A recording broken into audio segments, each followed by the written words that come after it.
Qu'est-ce que l'hémisphérectomie? L'hémisphérectomie a lieu principalement chez les jeunes enfants car leur cerveau possède une plus grande plasticité.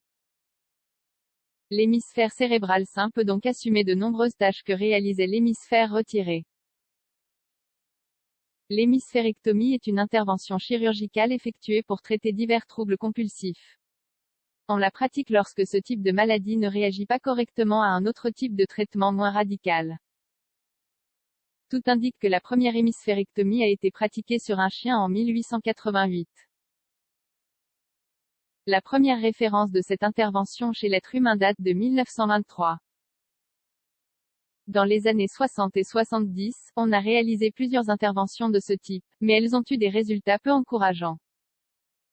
Actuellement, l'hémisphérectomie traditionnelle est souvent remplacée par l'hémisphérectomie fonctionnelle. En effet, il s'agit d'une intervention plus précise et un peu moins invasive. Le taux de réussite est beaucoup plus important que par le passé. Qu'est-ce que l'hémisphérectomie? L'hémisphérectomie est une intervention neurochirurgicale qui consiste à retirer l'un des hémisphères cérébraux. Parfois, c'est le droit et d'autres fois c'est le gauche. Elle se pratique principalement chez les enfants entre 5 et 10 ans. Ce type d'intervention s'utilise surtout comme traitement anticonvulsif. Néanmoins, elle est également pratiquée chez certains patients atteints de déficit neurologique et exceptionnellement en cas de traumatisme crânien grave. Bien qu'il soit d'usage d'enlever tout l'hémisphère cérébral, il suffit parfois d'en retirer qu'une seule partie. Dans ce cas, on parle d'hémisphérectomie fonctionnelle. Par conséquent, si une infime partie des tissus endommagés est laissée, le trouble convulsif peut réapparaître. Indication. En général, l'hémisphérectomie est indiquée pour les patients qui présentent des crises convulsives continues et quotidiennes, et qui n'ont pas réagi au traitement pharmacologique ou à un autre type d'intervention chirurgicale moins invasive. Cette intervention chirurgicale est indiquée dans les cas suivants. Hémiplégie infantile, uniquement pour les enfants de plus de 4 ans qui présentent des troubles convulsifs et mentaux. Et après avoir vérifié pendant 2 ans que l'individu ne réagit pas au traitement pharmacologique syndrome de Sturge-Weber, il s'agit d'un trouble neurocutané qui se caractérise par une tache faciale dans la zone du nerf trijumeau. L'intervention est indiquée lorsque les crises commencent très tôt et que le trouble implique tout l'hémisphère syndrome de Rasmussen, c'est un trouble cérébral qui génère une encéphalite chronique et progressive. Il est préférable d'intervenir le plus tôt possible l'hémimégalencéphalie, il s'agit d'une maladie neurologique inflammatoire et rare, caractérisée par des convulsions sévères.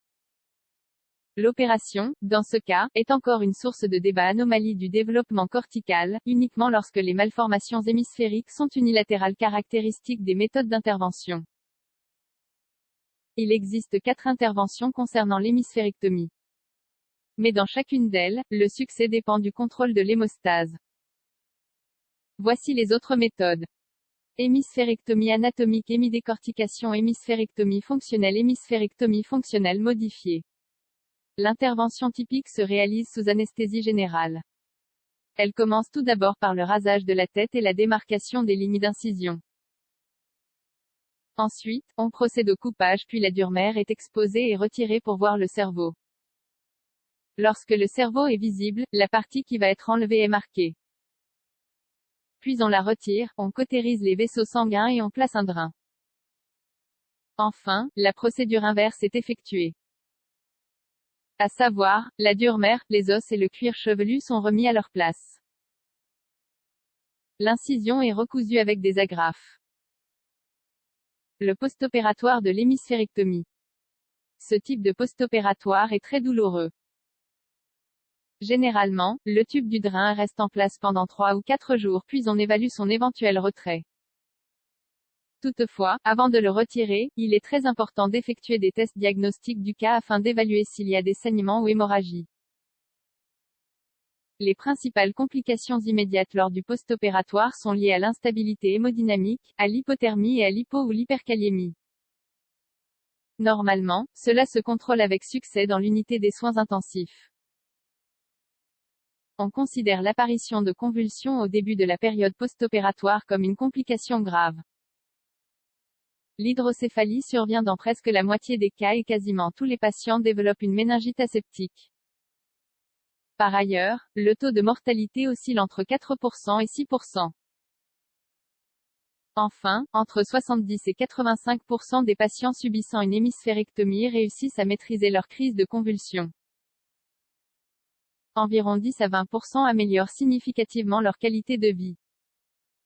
Cependant, il existe des preuves que certaines complications peuvent apparaître tardivement.